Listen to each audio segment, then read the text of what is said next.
Okay, welcome back to Tuak Talk. So this episode will be interesting to see how people are gonna respond to it. I thought this is a topic that to some would say taboo, but to us at Tuak Talk, this is exactly why Tuak Talk exists. Yep. We wanna discuss this, and we feel that this is a topic that better talk about than to assume what it is. I think it's always better to talk to each other and see where is it going here and there or not, It and has to be then we discussed. can decide. Yeah, right. Okay, but before that, I think let's begin by an introduction from Dato himself. Yeah, shalom and greeting to everybody. Well, politics, some people are allergic to the term. We can always substitute it with governance. Governance. This is a everyday topic. This is an everyday occurrence. It occurs in the most basic of unit in the family. Because when we talk about politics or when we talk about governance, we are talking really about power relation. Who has power? Who does not have power? So this is a various position within a basic unit. For example, family, father, mother, children. So who has the power and authority? Who is under watch by every those stage. powers? So it's an everyday occurrence. I think it should not be a too sensitive a topic because we are going through it. Everybody is going through it in one way or another in some form. Yeah. So talking about relating it to power dynamics and within a family, and namulah kita iban untuk nang mau bertemu walau bertusut dulu kan. Same also with this topic before we go to what is now. Let's go back in history bertusut dulu how did we get here? An overview of what happened in the past since the 50s, from the 50s until currently. So what were the political parties involved? Who were the main figures? Things like that. So just a quick rundown from the 50s until present on the journey of these parties in the politics. Well, the IBAN basically because they were divided by riverine system. So there emerged two political parties to represent the IBAN. The first, of course, is the oldest political party, Sarawak National Party, Yes. formed by second division IBAN leaders Yes. to unite the IBAN. But of course, most of the members were from the second division. So I think at the encouragement of the colonial government, they felt that the Rijang IBAN were not adequately represented. So I see. that's how Pesaka came about to represent IBAN of the Rijang River Basin. So overall, I think most of the indigenous people, the IBAN, are united because although the IBAN are split between supporting SNAP and Pesaka, both these two political parties were united in the alliance coalition in the state government formed in 1963 and 1964. So yes, we are represented by two political parties, but both political parties are in government at the time. That's why the IBAN were given the first choice to form the government. The IBAN were the first to become the chief minister because in the 1950s, the IBAN, plus of course the Budayu and the Orang Melu are the majority population. They are majority population. They are also majority in terms of the numbers of seats in the council negeri. So I think, if I'm not mistaken, there were about the Dayak majority were about 25 seats in the total seats of 48. So 25 are Dayak majority. So I think maybe that's why the other communities saw that the IBAN should be the first preference to form and lead the state government. Okay.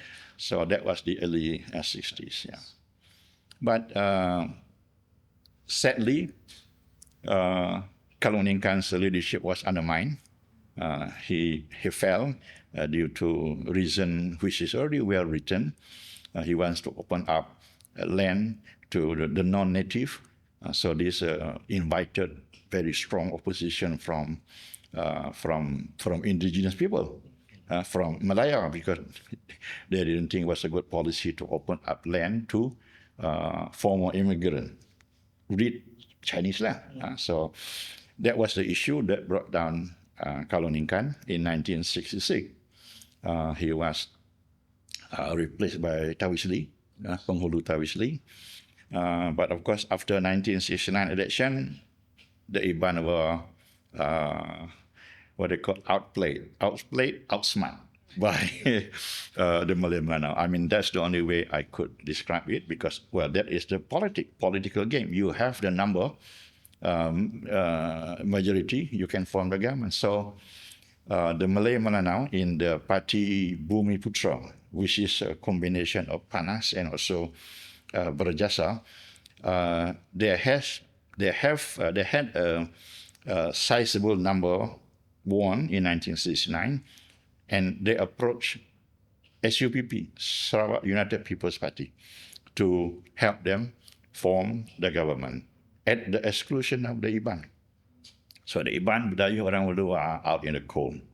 So only after the government was formed, then the Dayak were invited to come in and join later. So the Iban, I think initially from Pesaka, from Pesaka, I think if I remember correctly, it was Penghulu Abu, Anak Jalin from Bintulu, was the first Iban to be invited or enticed to join the government, to become a minister. Later, some from Kapit. So this solidified the Malay Melanau leadership of Abdul Rahman Yaakob in 1970. So from then on, the Iban found it difficult to come back together, to unite in any political party. This is sad because since the 1970s, the Malay Melanau solidified their political in Parti Bumi Putra. And Parti Bumi Putra become further stronger when it merged with Pasaka. So through Pasaka and Bumi Putra merger, it becomes a Parti Pasaka Bumi Putra Bersatu, so PBB. So it becomes a very solid, strong political party to rule Sarawak after 1970s, because there is Malay, there is Melanau, there is some Iban. So you have a native government supported by SUPP, majority Chinese. So the Iban outside Pesaka, especially in SNAP, become strong also. It in fact become much stronger after 1970. Iban who were not happy, Kalung were removed, Taoist Lee was bypassed in 1970, began to consolidate behind SNAP.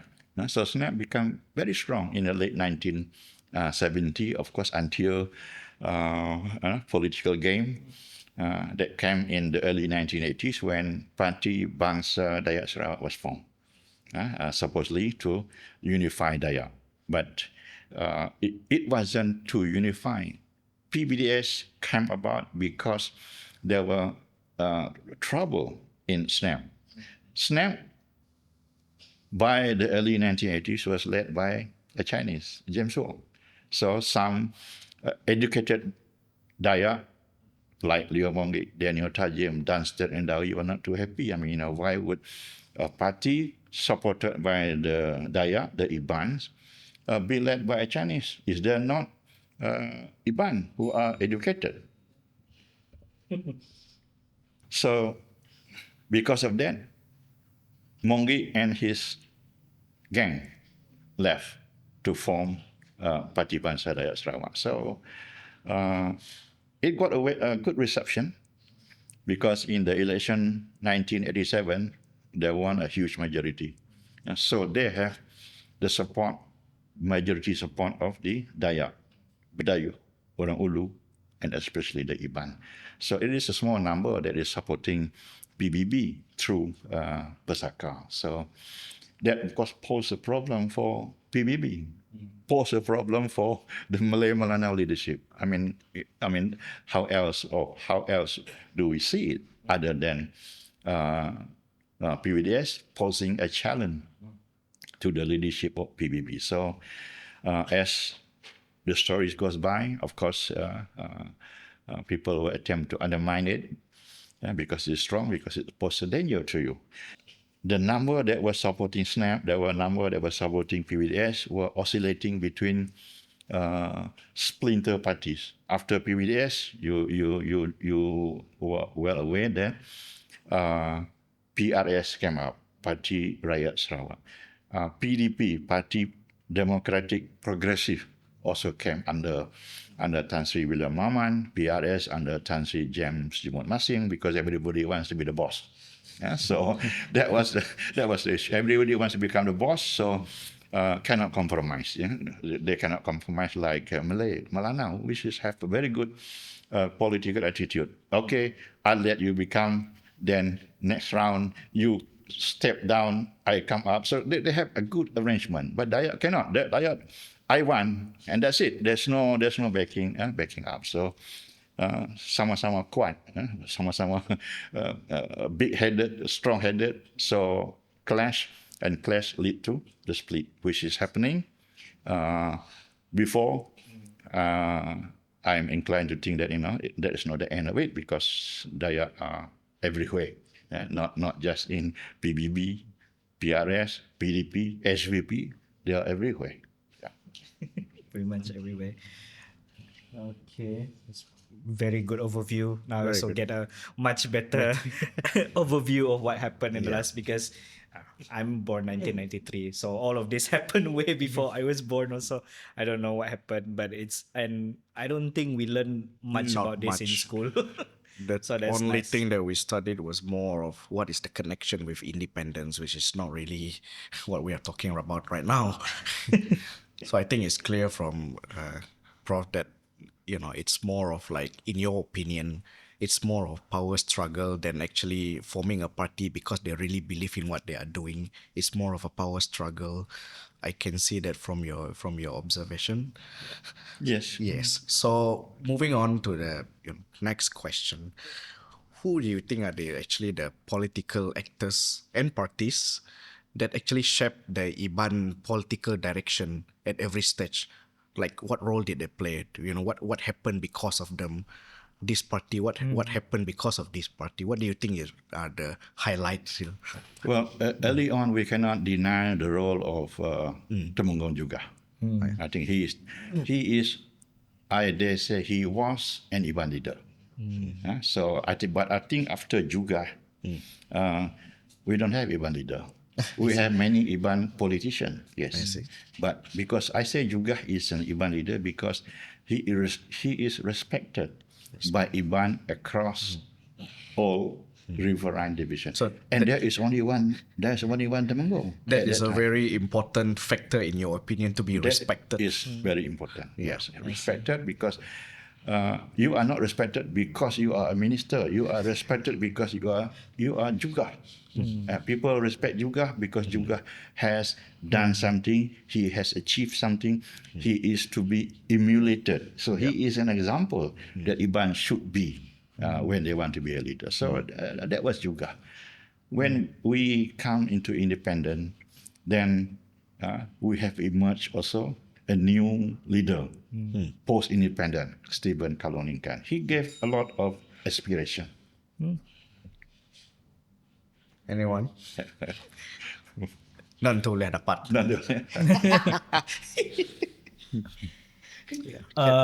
Speaking of Stephen Kalong Ningkan, just carrying on from his question just now, that is one of the, like you mentioned earlier about his what was it?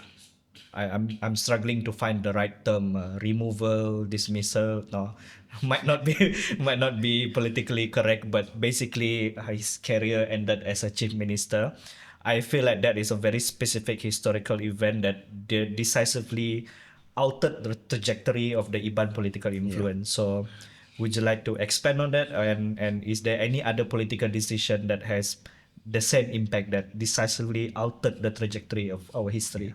Yeah, I think when Ningkan fell, when he was removed from office, I think he was an inspiration to our Iban people, Dayak people at the time, because we saw him as our leader, as our potential to bring us into post-independent period. But I think there was anger when he was brought down.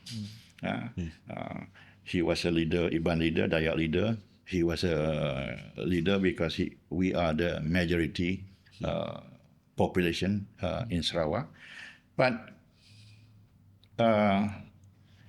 maybe at that early time, our leader, such as Ningkan, maybe were not well equipped educationally compared to the leaders of Malaysia and Mindanao. Because if we compare without demeaning our own leaders, if we compare the educational background of Ningkan, Penghulu Tawisli, who were the first two chief minister, compared to Abdul Rahman Yaakob, Taib Mahmud, these are lawyers educated in New Zealand, in Australia. So the level of education needed in post-independent were not there among our early leaders. So I think this is the disadvantage. That's why SNAP later, when they were able to recruit more educated people like Mogi, Daniel Tajim, these are all lawyers, these are all overseas graduate, Yes. and Dawi, and a few more. So I think then we were seeing that SNAP is the resurrection, potential resurrection of Ningkan. But of course, So the removal of Ningkan, in a way, there is a silver lining to it at that time. yes, it inspired our people. Yeah. That's why SNAP was the strongest political party. The majority of the Dayak were represented in SNAP than it is in the alliance government led by PBB and SUPP at the time. Okay, speaking of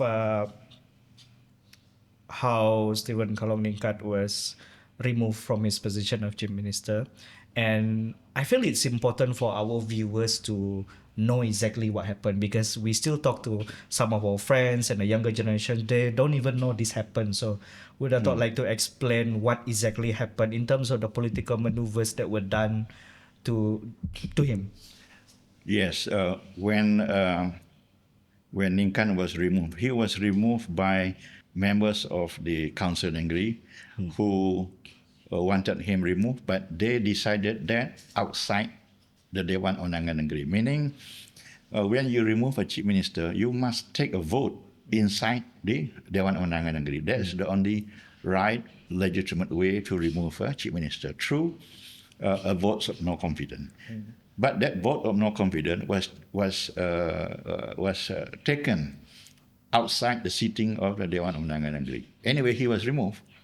But Ningkan, through his lawyer, seeks a court judgment whether his removal was right or wrong. So I think the High Court at the time decided that his removal was unconstitutional, because it has to be decided by a vote inside the Dewan Undangan Negeri, not outside. So he was reinstated as the chief minister just for a few days only, unfortunately, because the power still removed him. The federal government declared a state of emergency in Sarawak. So they passed a regulation to allow his removal, to make it legitimate. So Ningkan was finally removed through the use of emergency. So in his place, Tawisli was put up from Pesaka also. Yeah. I'm curious also, just carrying on from that a little bit, just a quick one. What happened to him after that, after his removal? If I recall correctly, in 1974, general election, he was defeated by so-called giant killer. I think he was defeated by Tan Sri Alfred Jabu.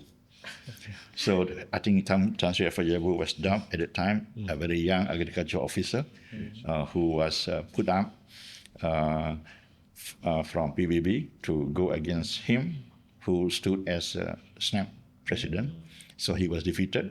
So I think that was the end of his political career. Somebody else took over. I think James Wong took over, and that's why Mongi, and his group of young Turk, young people, young educated Iban were not too happy because why should SNAP be led by a Chinese? We are Iban, we are educated, we have the experience, so we should be running it. So they left because they lost to James Wong in the party election. So, moving on from the past, looking back across that history, what forms of political power or opportunity were gained and what was ultimately lost and left unresolved? I think I remember when you mentioned about how PBDS was formed, and it, maybe at that time there was an opportunity. Or what do you think about something that was lost after maybe a decade after that or something like that?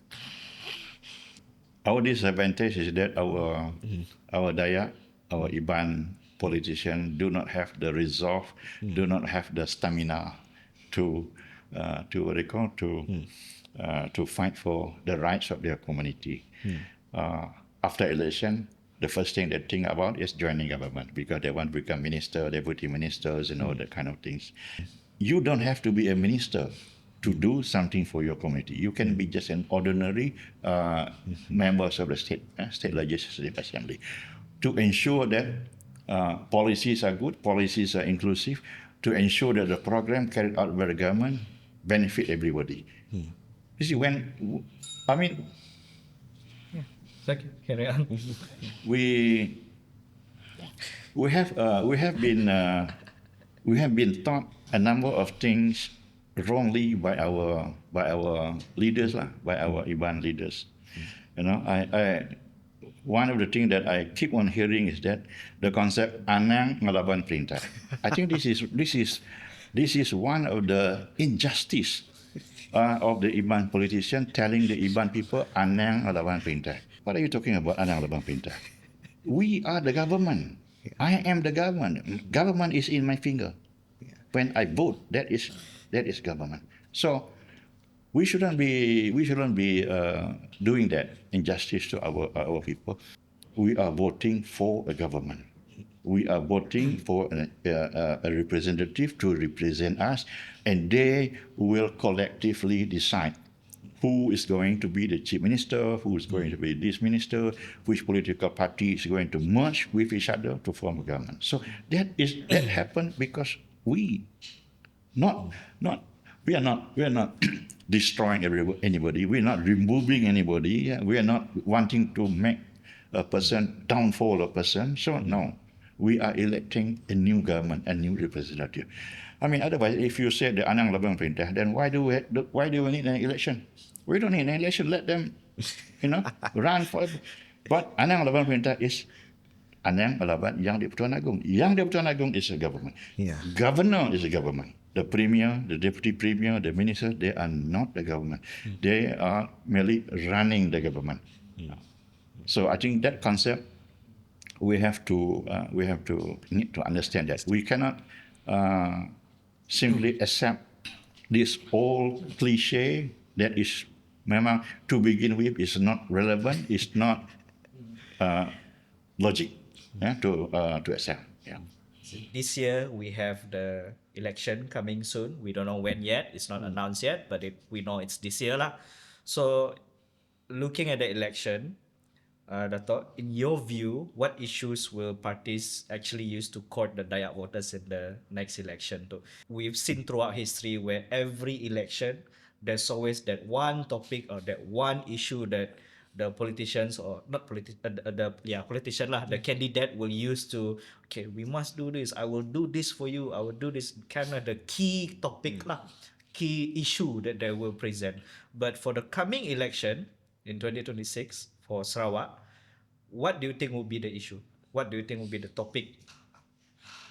Yes, thank you. I think the issue will shift a little bit this time around, shift to a new focus because number one, I think candidate from the former ruling party will be selling this grand development project by the Premier, because the Premier has been launching many, I cannot recall how many, but many initiatives that will push development, economic development to a very high level. I think everybody will be banking on this as a selling point.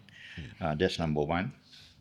And number two, a new focus will be this so-called euphoria. I think happiness, because many of the things that state is attempting to retrieve from the federal government appears to be on the way. But I don't think we're getting it yet. I don't think so. But many believe that, things that we say we want to be returned under Malaysian Agreement 1963 appears to be forthcoming. We have seen a number that can be paraded as successful extraction from the federal government. That number one is, of course, the a bigger budget, development budget from federal government for Sarawak, of course, for Sabah as well. So this will be the major argument of the GPS candidate when they talk in urban or even in rural area. So the major points by the ruling party, I mean, in the state of election, the former ruling party lah, in the state of election, I'm not trying to, but basically they would be saying like, oh, see how well we've been doing. You want it to continue? Let us continue to do more for you lah. Basically, the line that they'll be using. But what about from the opposition side or opposition of the current government lah? What would their line be to oppose that?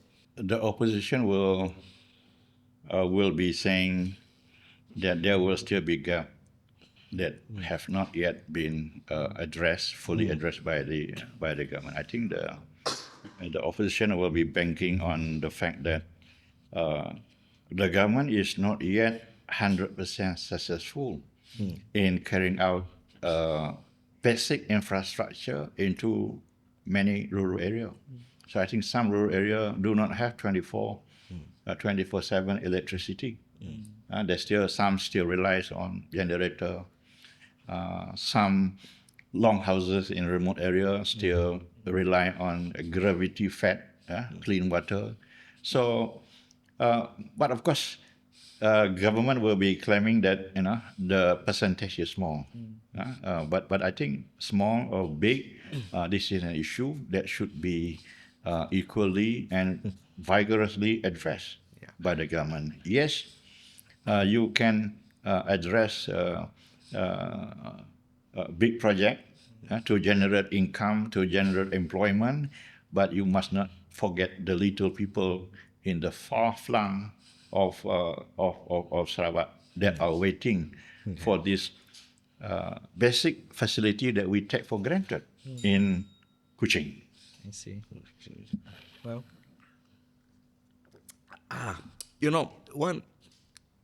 I had a conversation with someone before, it kind of connected to this issue. When we talk about issues during elections, some people said that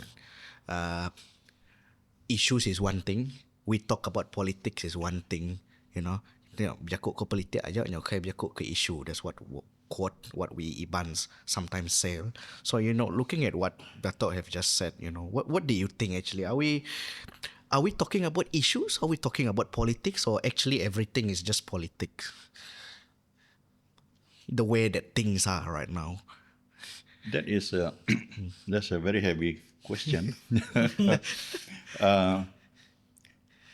You see, politicians must sell vision. Yeah. Vision of the future.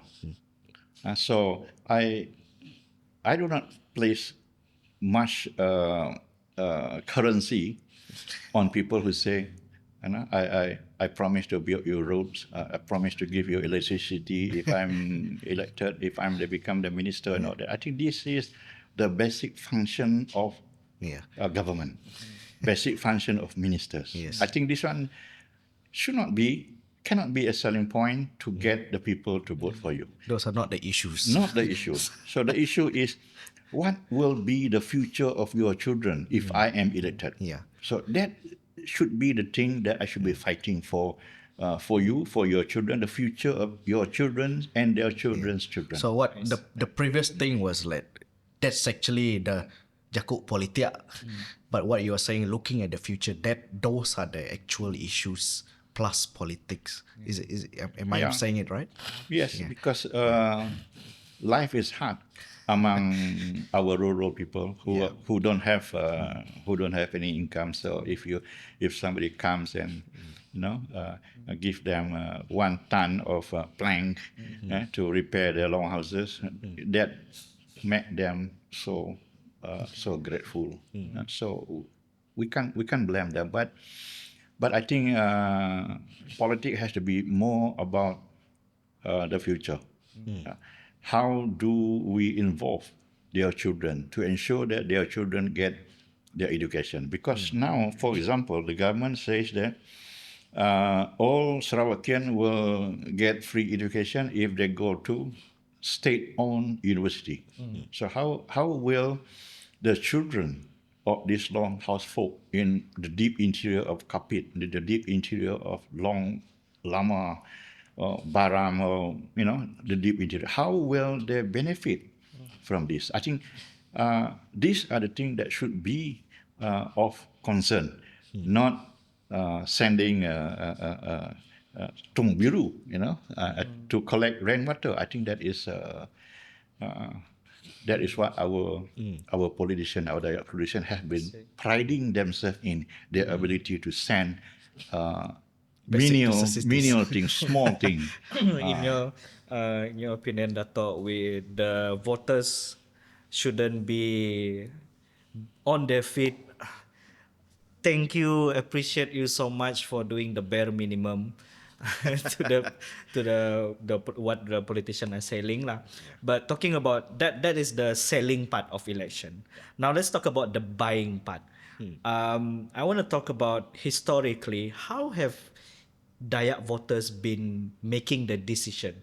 How do they decide, okay, I'll vote for this one? Is it because of party loyalty, or is it because they like that specific leader regardless of the party, or is it because of the promises they make, or is it because of, I look at the big picture of the whole party punya survival? So historically, based on your observation and studies, what's the psychology, or how do Iban voters generally make the decision on election day? This is one of the things that the Iban have to get rid of from their mentality. When somebody comes to your long houses with gifts, then you feel obligated to support them. Yeah. Why? Because our culture tells us that if somebody is nice to us, we have to be nice to them. Like kita itulah, ya, Jacob. But I think we have to get rid of this mentality. There is no such thing as tulah, because they are not sending their gift from them. That is actually from us. If they promise something, that is what should be ours to begin with. Because government, ministers, representatives, they are not giving things that belongs to them. That is ours in the first place, because we are the taxpayer. Where do they get all this money to make promises of making a road, making all this? And that these are all coming from our own money, our tax money. When we buy goods, we pay sales tax. When we work, we pay income tax. So this money all come from us. So we should not be obligated.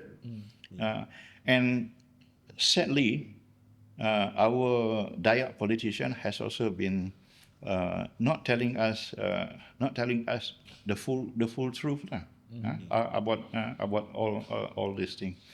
So, like I said earlier, we are the government. We don't work for the minister. We don't work for members of parliament or Dewan Undangan Negeri. They should be working for us. They should be thanking us because we give them the opportunity to serve us. So we owe them nothing. They owe us everything.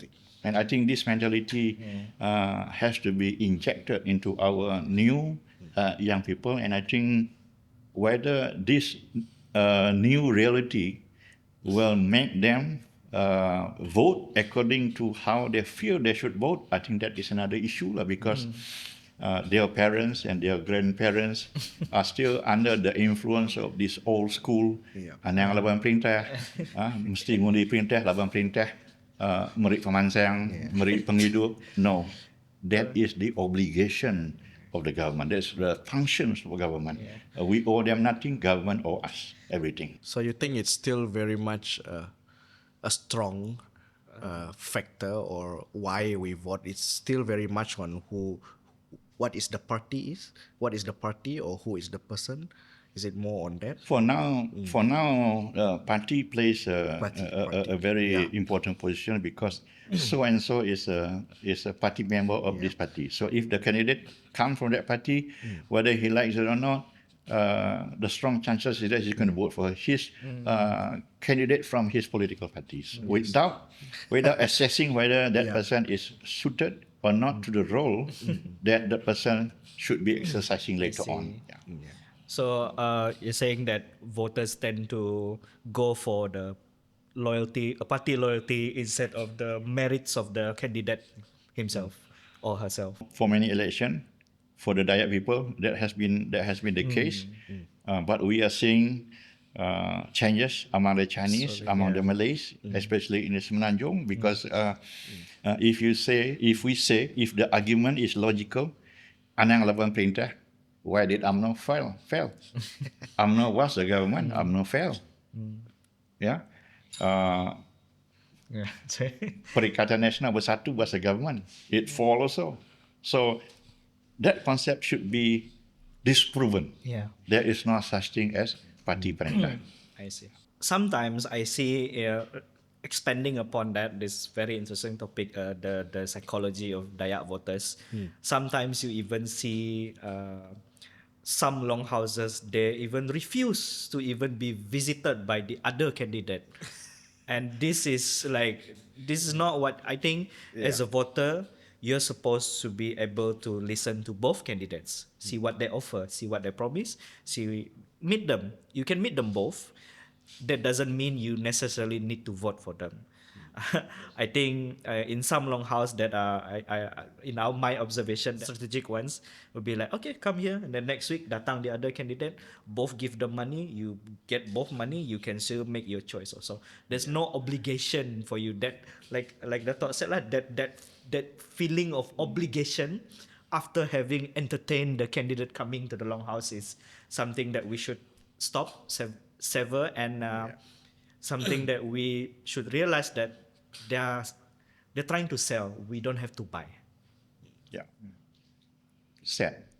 Sad because to pick up your point, our Iban culture has been corrupted.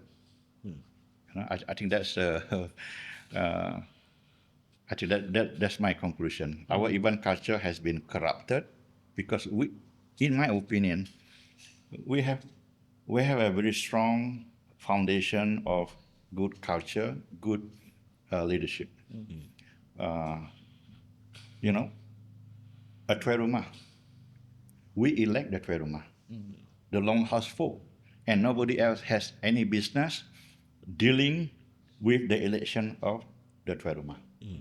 But after independence, we allowed somebody else to choose our Tuai Rumah. Because why? Because now Tuai Rumah is paid by the government 1,200 ringgit per month allowance. They call it allowance. So we allowed outsider to interfere within our structure, our political structure, to the extent that if the person that we elect are not endorsed by that outsider government, outsider, then the Longhouse folk also will abandon him, although they want this A. But because the government said, no, we want this B person, then they will shift. They should be holding steadfast to them, because this is their tuan rumah. This is not the government tuan rumah. So the tuan rumah is supposed to be your representative to the government. In the old days, the tuan rumah is the representative of the people to the colonial government to bring matter, issues, problem to the colonial government. But nowadays, it looks like the tuan rumah is an agent of these ministers, these YBs, to bring to tell the Longhouse folk, this is what your YB want. Actually, that's wrong, because we the people should be telling our representative, this is what we want, this is what you should be speaking about in the Dewan Undangan Negeri, not talking based on your own personal feelings and perception. You must bring our voice. I think only then we can reclaim our culture back. We are divided in terms of our vote and in terms of our party loyalty, but some would argue that that's a good thing, and as opposed to most would argue that that's a bad thing. So when the IBAN vote is divided among that many parties, do you feel that it weakens the community's voice? Because that's what it's all about, the community's voice. Or is this a strength? Because, okay, if this one don't want to listen to my concerns, I go to the other person lah, I go to the other party lah. Is that a strength instead? Or is this more of a, which do you lean to? Is this a good thing or a bad thing? Well, this is a very challenging question. I have heard certain IBAN politician says that having Dayak or IBAN in all political party, nyak bakal kita nginti ujat, ya. Ujat. Nanti sitik tu nak makai, sitik keduanya. Nyak main. Nanti dia ujat 10 titik, nak ada sitik dua, kan mesti makai, ya. I think, well, to some extent that is correct, but let us look at the real life experience that tells us in the last 10 years. Now, federal government is very strong. Why? Because Malay supported UMNO. UMNO from 1955 until 2018. So majority of the Malay supported UMNO. And UMNO provided strong leadership, unshakable. Nobody can threaten that party, that leadership. Now look at what happened in 2018 when UMNO fell and Malay are everywhere. There are Malay in UMNO, there are Malay in PKL, there are Malay in Bersatu, there are Malay in PAS. Very few are in DAP. When I say Malay are here and there, I'm referring only to the Malay majority seats, not Malay person.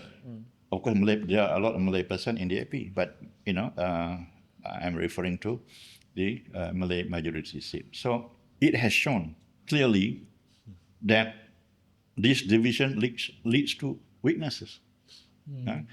So since 2018, there is difficulty in trying to form a government by Malay in the peninsula because no one political party, Malay political party, has enough majority to form the government so that others just simply consolidate behind them.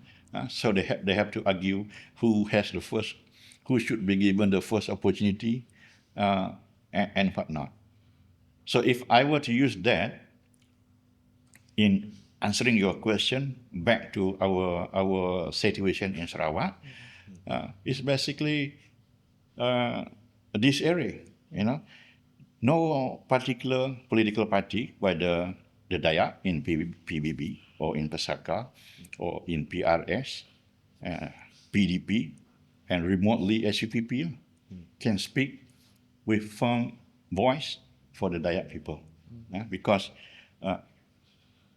Does Abang Johari listen to PRS?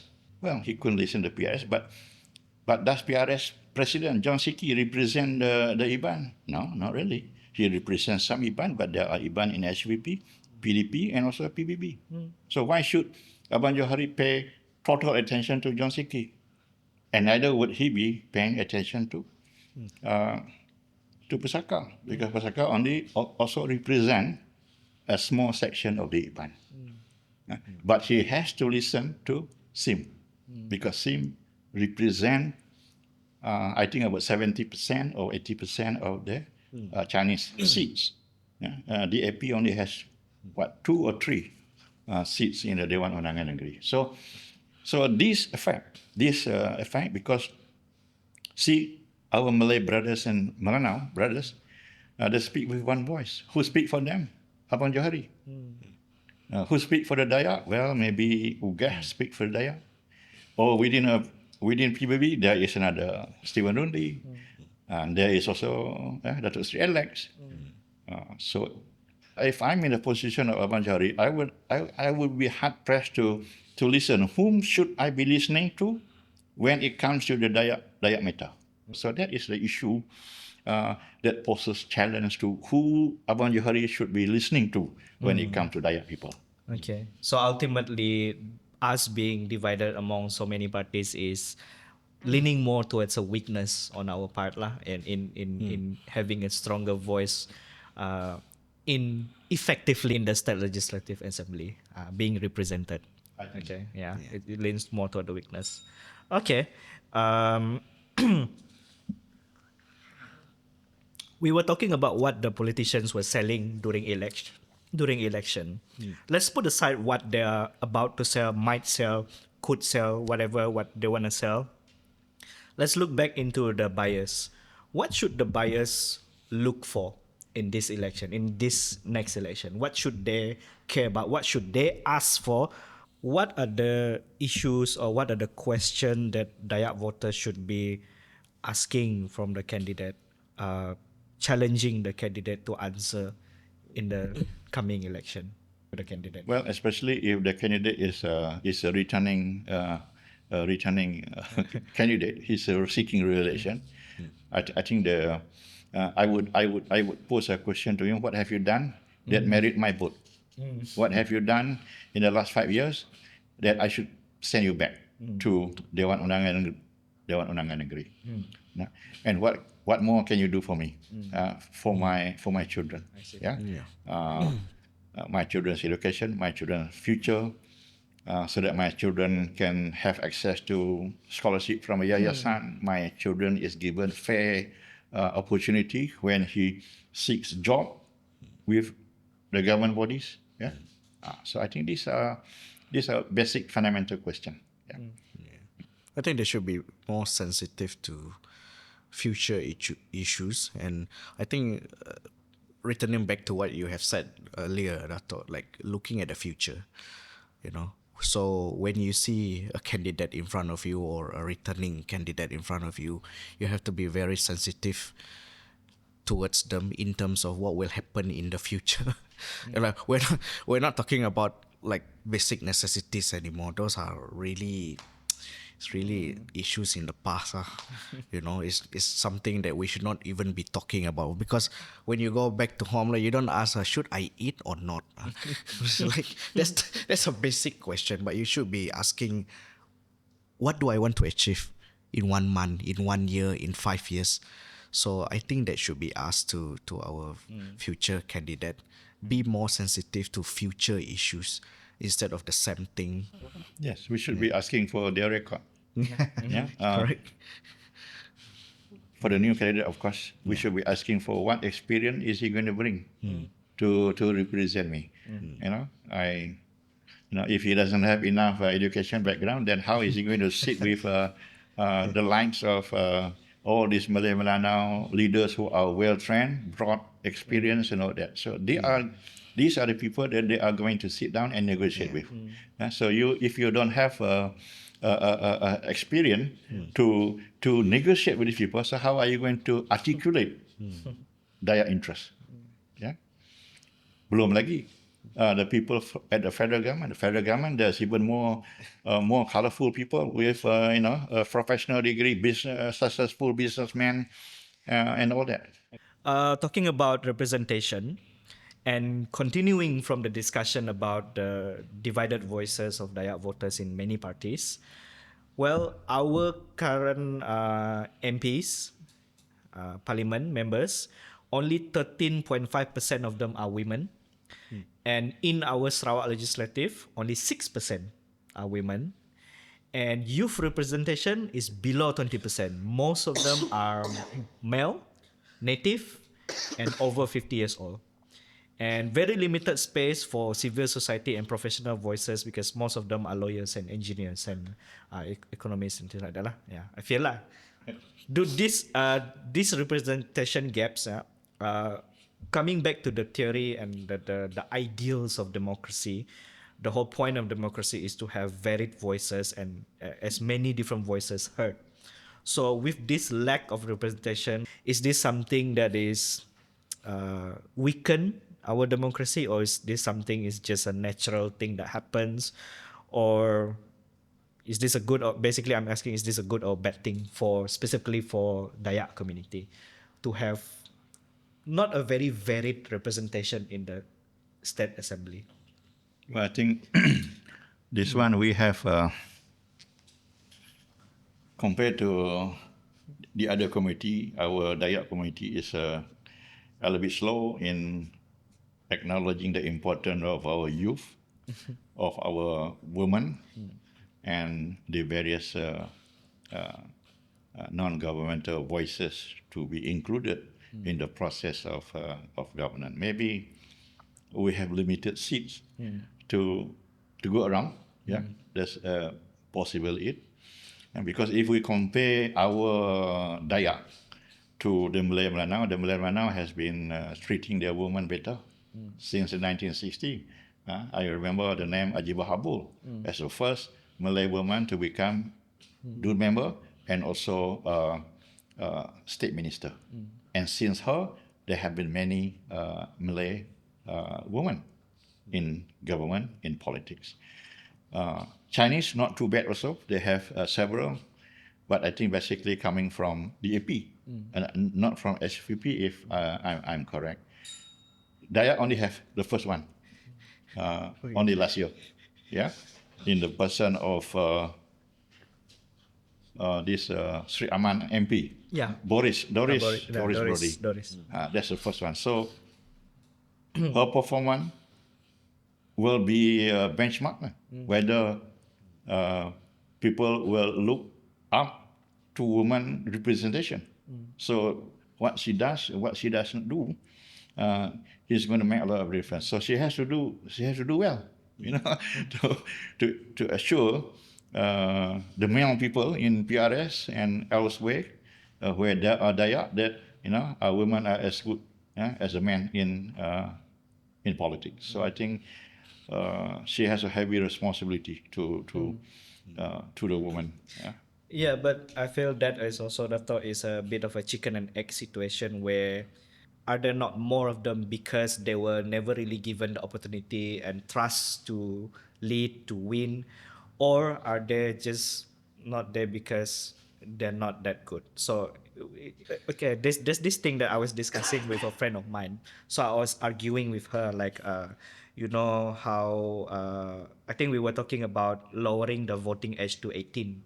And some would argue that, oh, that's too young lah, they're not ready yet apa semua. But then the other side of the argument is like, are they too young, or we never really expose them to better understand their power as a youth?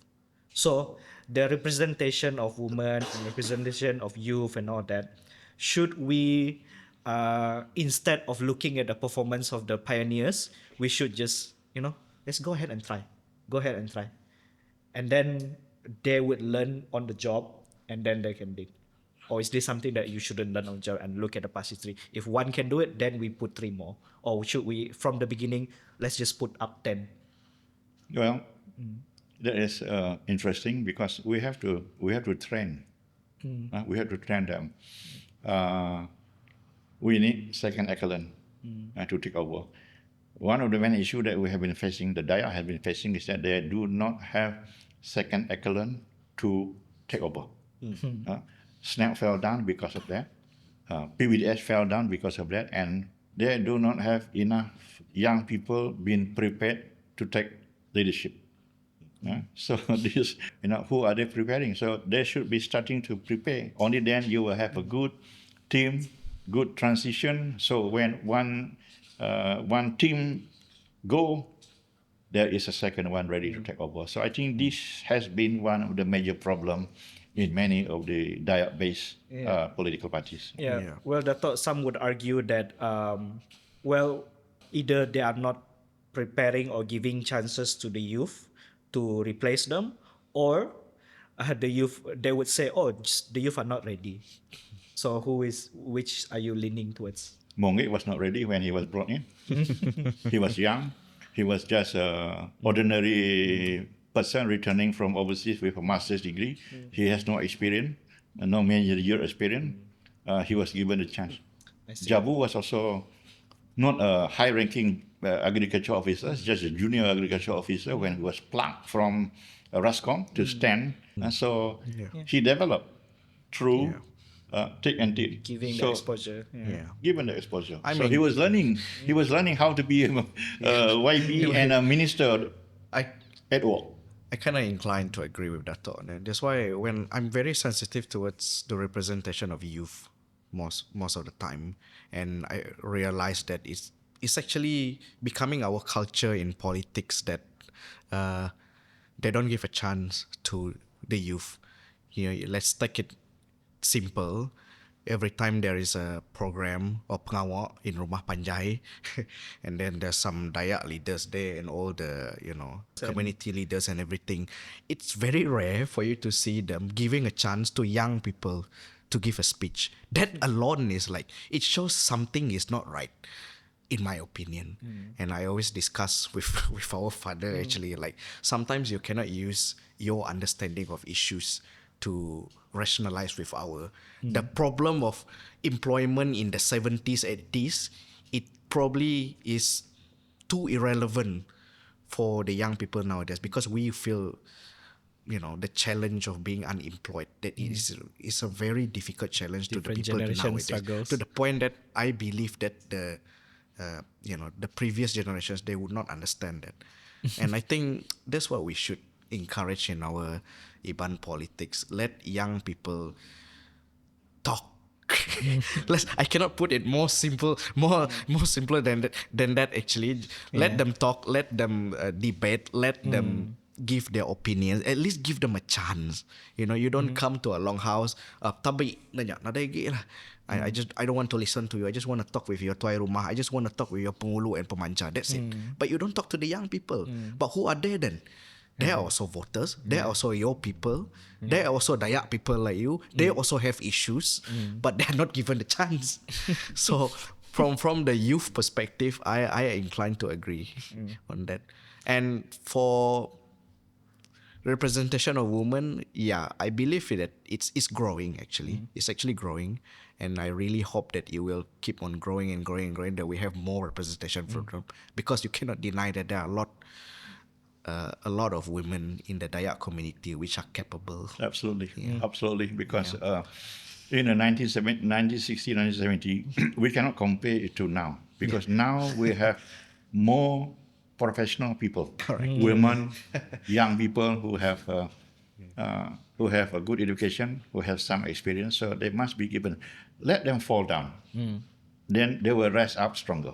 So, I mean, people like Mongi, like James Masing before, and many more. They were young people also before. They don't have experience. They learn in the job. They did well.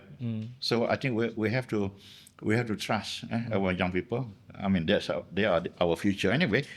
So we have to let them rise, fall, and they will rise even stronger after It's that. just part of the process. Yes, part of learning process.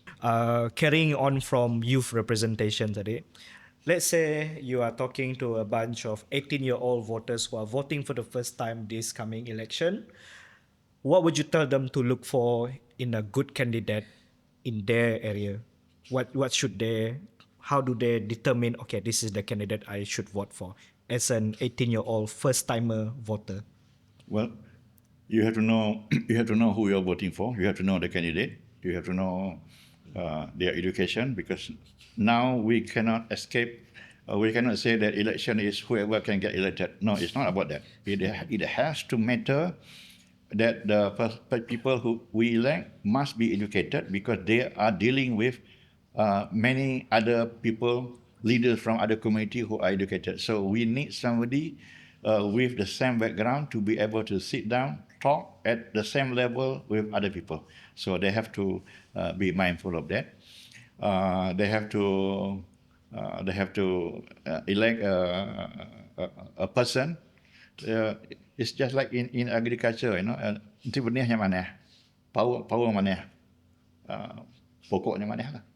So I think these are important. People from good background, from family, good family tree, family background. These are sure win. They're not going to lie to you. They're going to cheat you. They're not going to shortchange you. People, you have to find people who are sincere, who wants to represent you, not person who go for election because he wants to improve his financial standing in society. Siapa kau Rob? Yeah, I think for me also, my advice would be to broaden your perspective. As for example, as a young person, you don't just see what is on the social media and okay, I'll vote based on that. That for me is very wrong. That's why every time if I go back for an election, I will talk to the veteran people and I talk to the young people, every layer of society that I can find. And nama berita, this, what do you think about this? Who is this guy? What do you think about this guy? I think if you only talk among yourself, you don't really see the full picture, the full perspective. So I think that's what we should do. Yeah. I think the new voters nowadays have to be very careful with social media. It is like any other thing in history. It's a tool for politics, and it can be manipulated, it can be used, it can be weaponized. So just be careful of, like Don said, trusting and deriving all your information just from social media. Try to find some varied points of information or source of information that you can find. And because nowadays for young voters, we don't have a problem of lack of information. We have a problem of disinformation and misinformation. Too much information out there. So I think voters now has a bit of a unique challenge to sift through all those information and just nothing like meeting the candidate face to face, talking to them directly if possible. Seeing them making a speech for me is also a very important thing. Then you can see the personality there. You can see the vision. You can see how he handles. Because I've seen some candidate, giving a speech, but then one I remember one comment from my uncle. Kati kok ngarap kenya berjaku buklih kuah ngora bo parliament din. If you cannot even make a speech, so it's a very real thing. Yeah.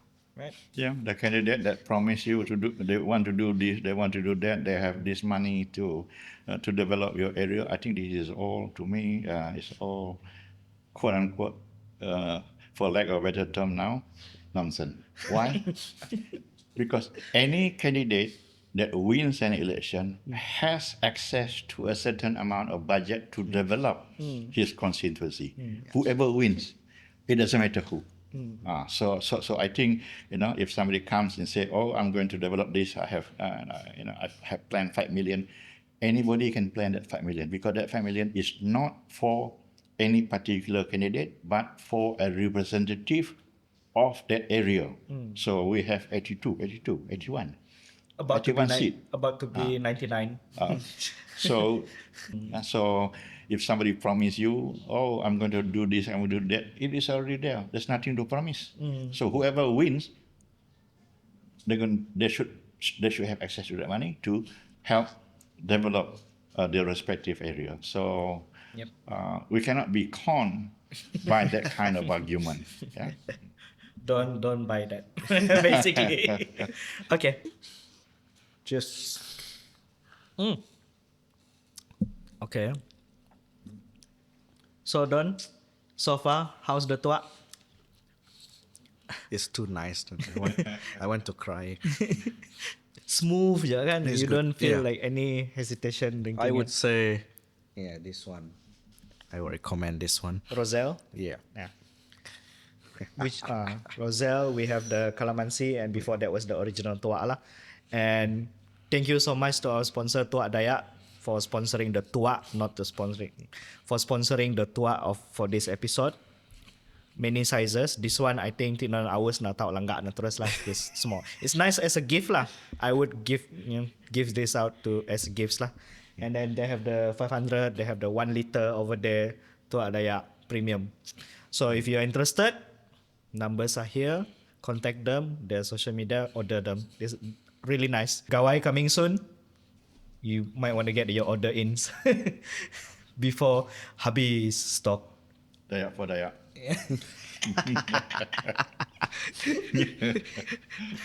Now moving on from our second segment, and everybody knows that election is that's the climax of a movie or something like that. That's the final thing you can do. But of course, you cannot vote every day.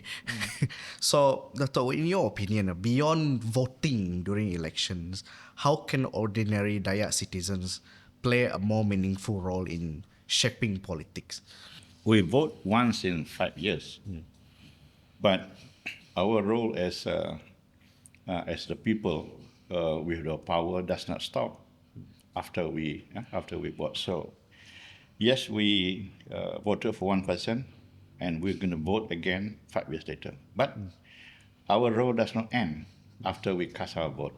We have a role every day, and we need to contact our representative when we have issue that we feel close to our heart, that we need to articulate, need to be articulated to the Dewan Undangan Negeri or Parliament. So we have to be contacting them.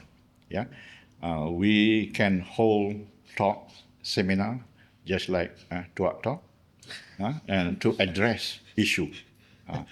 So every individual have a role to ensure that the representative that we have elected continue to perform, to do the job that they are elected to do. If they forget, we have to remind them. It's easy for politicians who have become ministers. They say they are busy, but I, for one, do not accept argument that they are busy.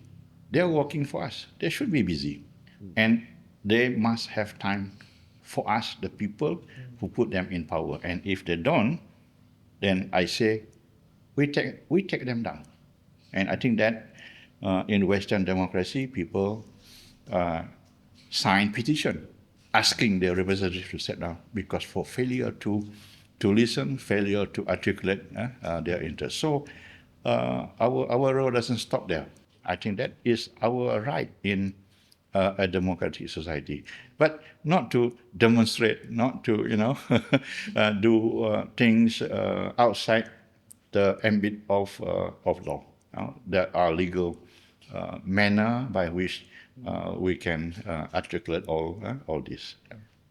Yeah, I think some of the criticism I get from having Tuak Talk is, nemu ke diri ya tu, sukati je ya berjaku, namo siapa tertemu apa semua ya. But I feel like it is my right as a Malaysian, as a Sarawakian, as a voter to give my opinion. It might not be the best opinion, but it's still my right to say something.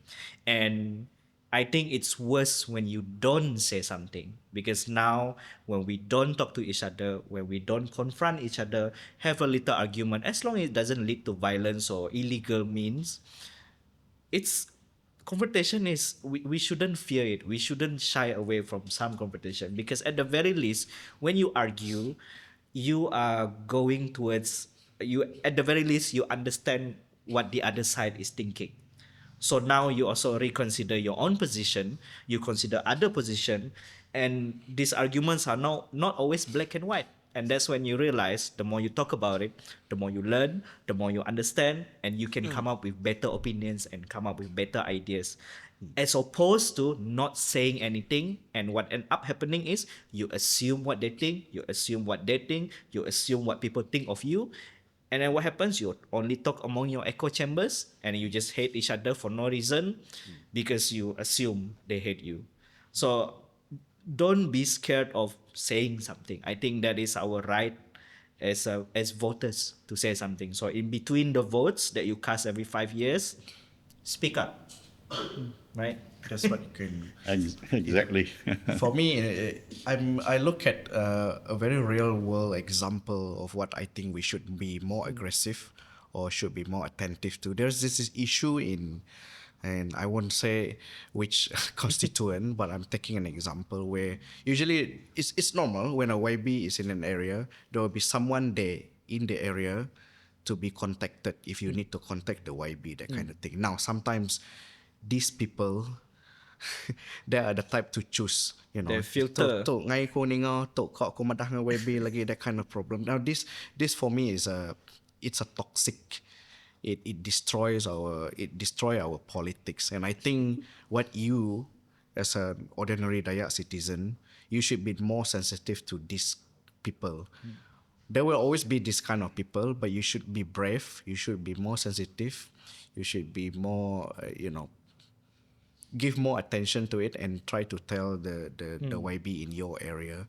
I think that should be done also, because I think that problem is getting bigger and bigger now, and YB should be more serious about this issue. You don't just choose someone there, to be your orang tengah for you. Of course, you can have orang tengah. I don't think that's an issue. I mean, practically, you cannot be there 24 hours Absolutely. a day. But you need someone who is actually, not disconnecting you from the people. Yeah. As speaking of that, we can never hope that every Dayak citizen might be as passionate as us. Yeah. Okay, some people are just like, I'm not very passionate about this, or I don't really care. And I think we all know someone, our friends, especially among us youth, young Dayaks, that they feel quite tired or disconnected from politics. They feel like, why bother? Because end up sama that same old guy also become my representative. I didn't even really have a choice. Even if I say something, it doesn't mean anything. So what would Datuk say to these young people who feel unmotivated to be involved in politics, who feel that getting involved doesn't really change anything? Like, what would you like to say to them? Well, first of all, Carry on. evil triumph because good man says nothing. So I think that's a very famous saying. Now, it doesn't matter. Like I said, maybe I implied earlier that if the elected representative doesn't listen to us, because nowadays, unlike the 60s and the 70s, we have a lot of channel in which to voice our opinion. We have Facebook, we have Instagram, we have TikTok. But of course, we have to use this channel responsibly. We should not be using them to condemn people. We must raise issue, and the issue must be supported by empirical evidence. So it has to be the truth. It is, like you said, the right of every citizen to speak, to analyze, to talk about their representative. Now, if the representative don't want to be accessed, to be evaluated, to be analyzed by the people, by the voter, then you have no business being a YB, being a minister, because you enter a public space and you have to be ready to be accessed. I'm aware that some can become emotionally disturbed by assessment that are less favorable towards them. So I'm aware of that, but some have resorted to unpleasant responses. I think that's very unprofessional, because especially if academic say something, They don't say it with despise because they hate you or because they have a ulterior motive. To me, academic or researcher who say something, present their finding, it is backed by empirical data. If you disagree, well, challenge them to public discourse, to public debate. Show them your empirical data to dispute what they're saying. I'm aware that some Sarawak scholars have been talking about poverty, and some members of parliament are not too happy because the poverty mentioned happens to be in their area. Well, I'm aware that that these scholars are mentioning it based on government statistic that are issued by the Department of Statistics Malaysia that says that these are among the poorest region in the country. So that person is merely citing what is reported by the government, government statistic, government data, and government documents. So, if we are in public service, we must allow ourselves a certain amount of criticism. And the public is entitled to say that my YB is not performing, my YB is not doing his job. Well, if that's the case, then back up, do your job because you are paid to do it. You are not. This is not a voluntary, and you are highly paid as a YB, as a minister, state of all federal. If somebody say that you are not performing, that means maybe you are not doing a good job. Then look at yourself, evaluate it. If it's not good, then change. That's to make you better. That's to get you re-elected next time. So it is a good advice, actually. So instead of becoming emotional and slighting or attacking the person, I think that's not professional behavior. Yeah.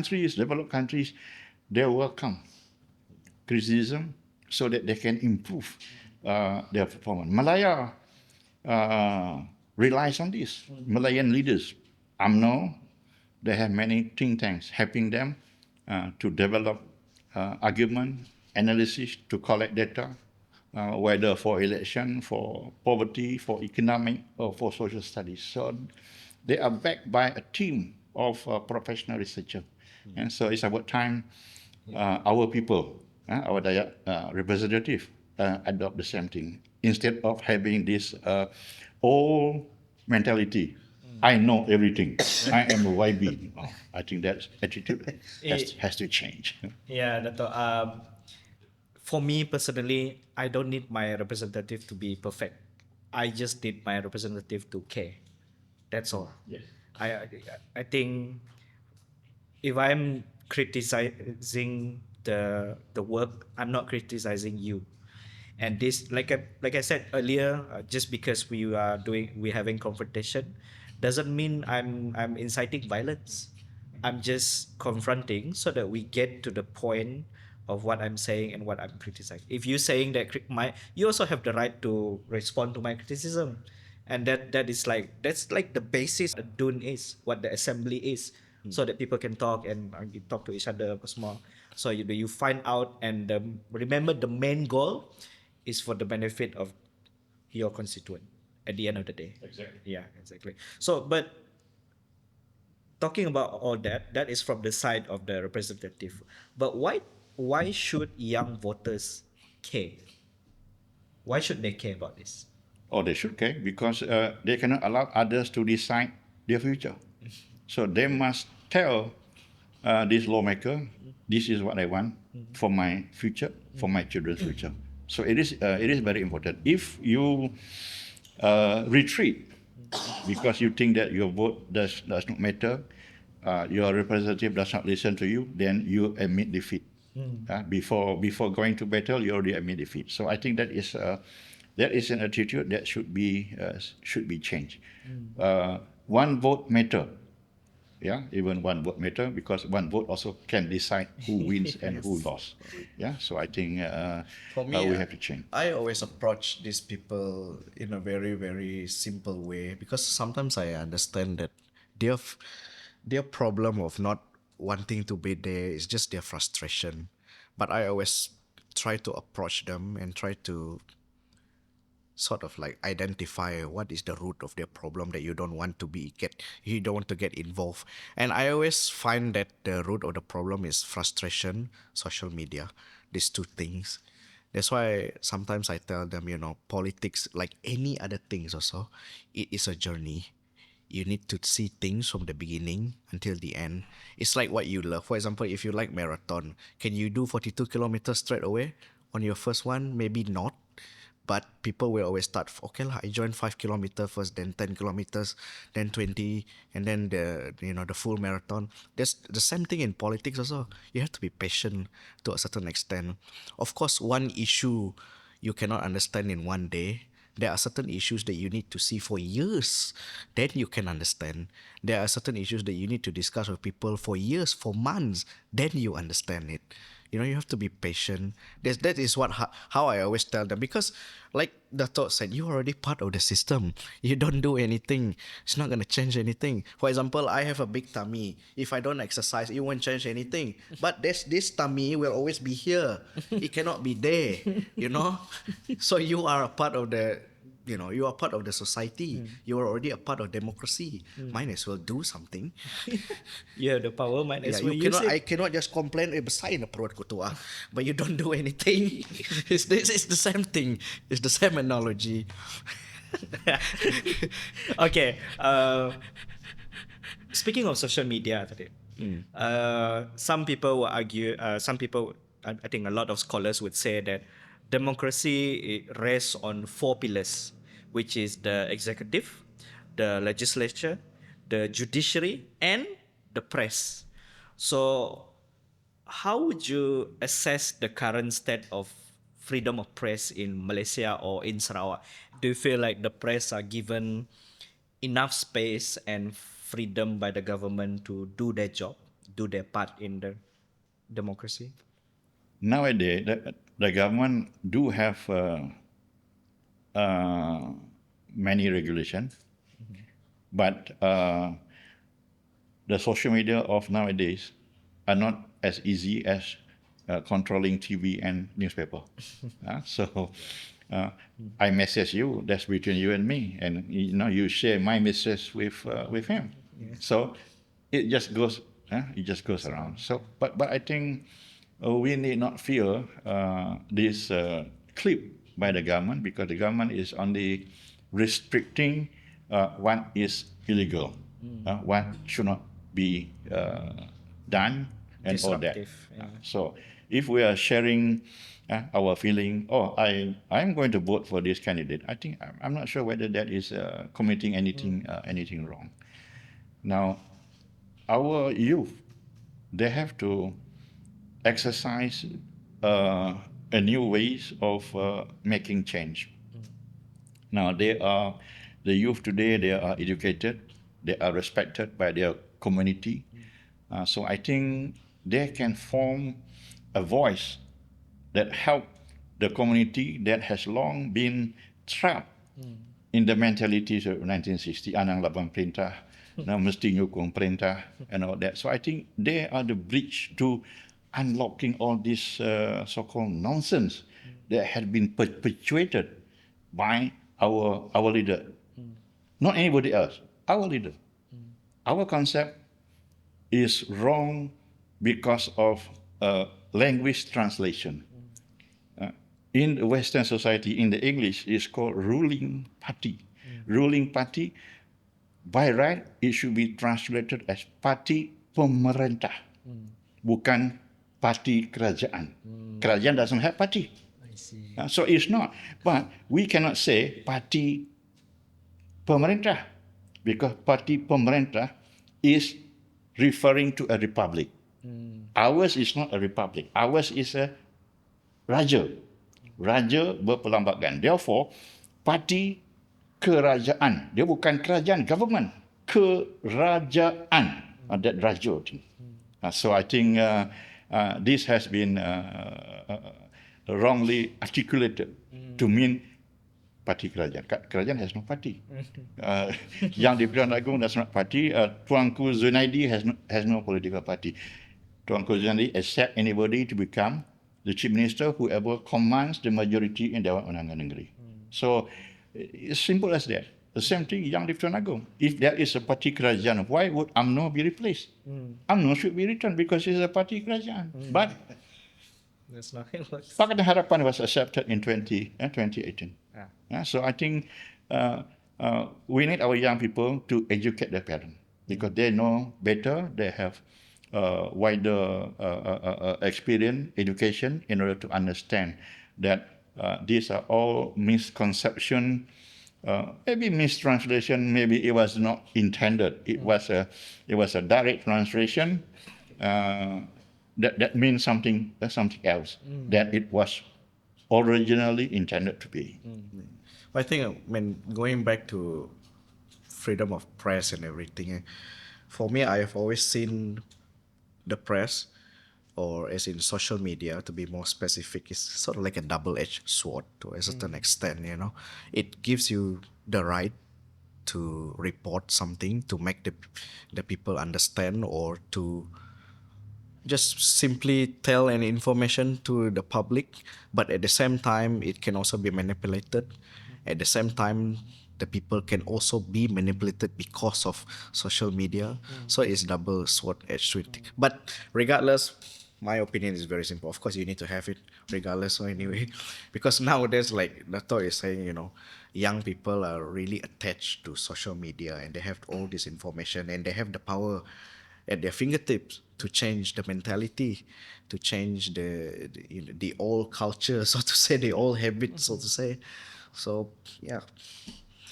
Well, we've had a very long discussion. If current political patterns are to continue, whatever is happening now, and it continues on its trajectory, where do you see the Dayak political movement heading in the next 50 years? And compared to that, where do you hope it to be? Yeah, I like to think that we still have an opportunity to consolidate. When that's going to happen, is it going to happen in the next election or after that? I can't really say, but I am certain that as more election comes, I think the young people, the young Dayak who are removed from this 50s, 60s mentality will no longer be, those old folks will no longer be around. So we will depend on the new bunch of Dayak, Iban, who may have more open. They don't have they don't have the baggage to carry. And I'm hopeful that they see the importance of consolidating, not to fight anybody, not to defeat anybody, not to remove anybody, but the importance of uniting so that Dayak, Iban have one voice, just like the Malay Melanau. And I always keep on asking, people say that, this is racist, this is not good. Well, what about the Malay Melanau? They are in one political party, are they racist? But once the Iban and the Dayak wants to unite in one political party, then people are quick to label, this is racist. PBDS is racist. So I don't think so. Now, if I may point out between the Chinese, the Malay, Melanau, and the Dayak, I would say the Dayak is the less racist of any ethnic group in Sarawak. Now, I will give you evidence because as a social scientist, I don't say anything without evidence. And the evidence you can look up yourself. Now, the evidence I say that is because if you look at the Dayak and the Iban, from the 1960s, from the very first time that we have election in 1964, Dayak and the Iban have elected non-Dayak in Dayak majority area. case an example is in my own place in Cebu. Sometimes it's called Rejang. Before it was Rejang, but now Rejang has disappeared. It has become Pali has become Selangor, but some part of it is just gone. We have elected Ling Beng Siong, Sarawak Chinese Association, as a member of parliament in Rejang before. Dayak majority area have elected Muslim. I think you remember the name Muhammad Hillary Tawan. That's Muslim, but of course she's Ningkan. But we are not adverse to electing non-Dayak in Dayak majority area. Okay. That did not happen in Malay Melanau majority area. That did not happen in Chinese majority. When did non-Chinese ever get elected in the 11 state seats in the Chinese majority area? Never. So, nobody can tell me that a Dayak are racist or Dayak are more racist than anybody else in Sarawak. But in Semenanjung, this is a different case. Okay, I'm so sorry I said that was the last question, but based on the answer just now, you mentioning that you're speaking and sharing your opinions today throughout the whole episode as a social scientist, and this is your life work. So I know my viewers, I know some of them would definitely say like, who are you, Datuk, to talk about this? Like you are speaking from the side of academic, but you've never actually done the work as being a representative yourself. So they might question that. So what are your response to those people that might argue that you've never done the work? How would you know? Yes, they are correct. I have never been elected as member of parliament or member of the state assembly. But my work center on doing research about the political process, the political participation of the Dayak, of the Iban.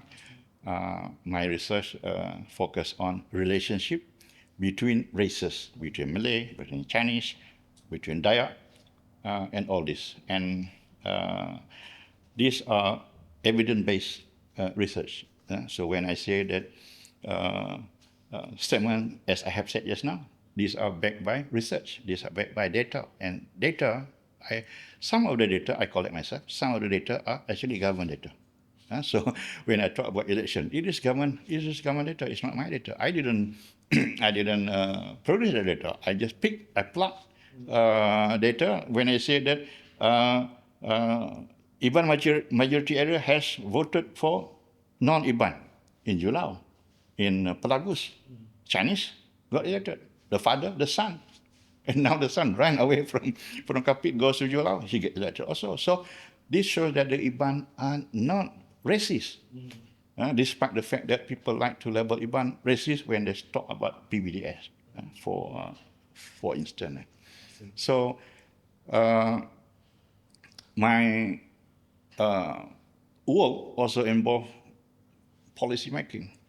Of course, I'm not the 1%, but my research has contributed to some understanding, for example, on national unity, because I have been involved with the Ministry of National Unity or the Department of National Unity, because this ministry sometimes is called department, sometimes it's called ministry, sometimes it's just a unit under the Prime Minister's Department since the 1980s, for the last, 30, 40 years. So I speak, I like to believe and think that I speak with some form of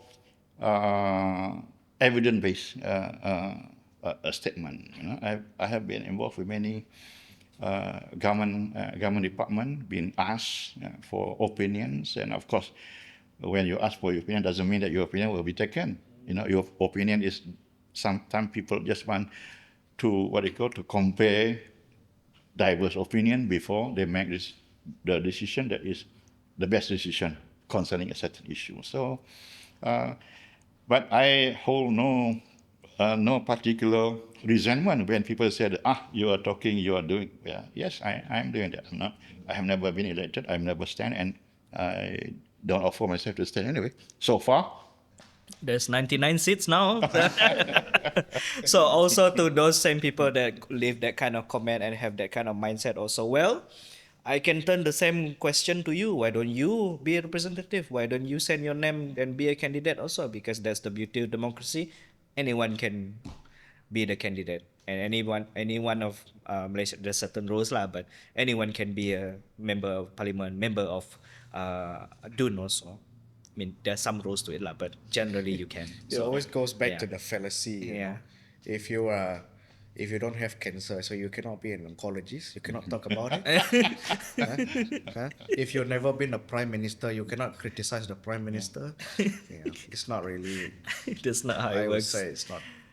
Okay. Again, thank you so much, Datuk, for joining Tuak Talk. We appreciate this your opinions and your sharing here here today. I also learned a lot from this episode, things that I didn't even know, even after some research about this topic. It's very interesting, and I hope viewers out there, as with any episode of Tuak Talk, this is not the end. We are not telling you what to think. We are not telling you what to do.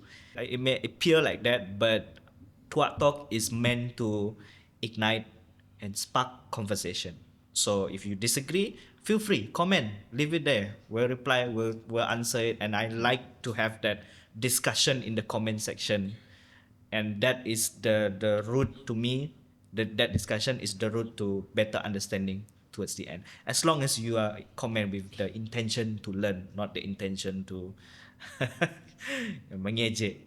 That lah. So just keep an open mind, keep learning, and hopefully you've learned something, and hopefully it spark interest, and maybe some of the voters just now that we mentioned who are unmotivated, well, hopefully we've done something, and maybe keep learning. Well, that's Tuak Talk. Goodbye.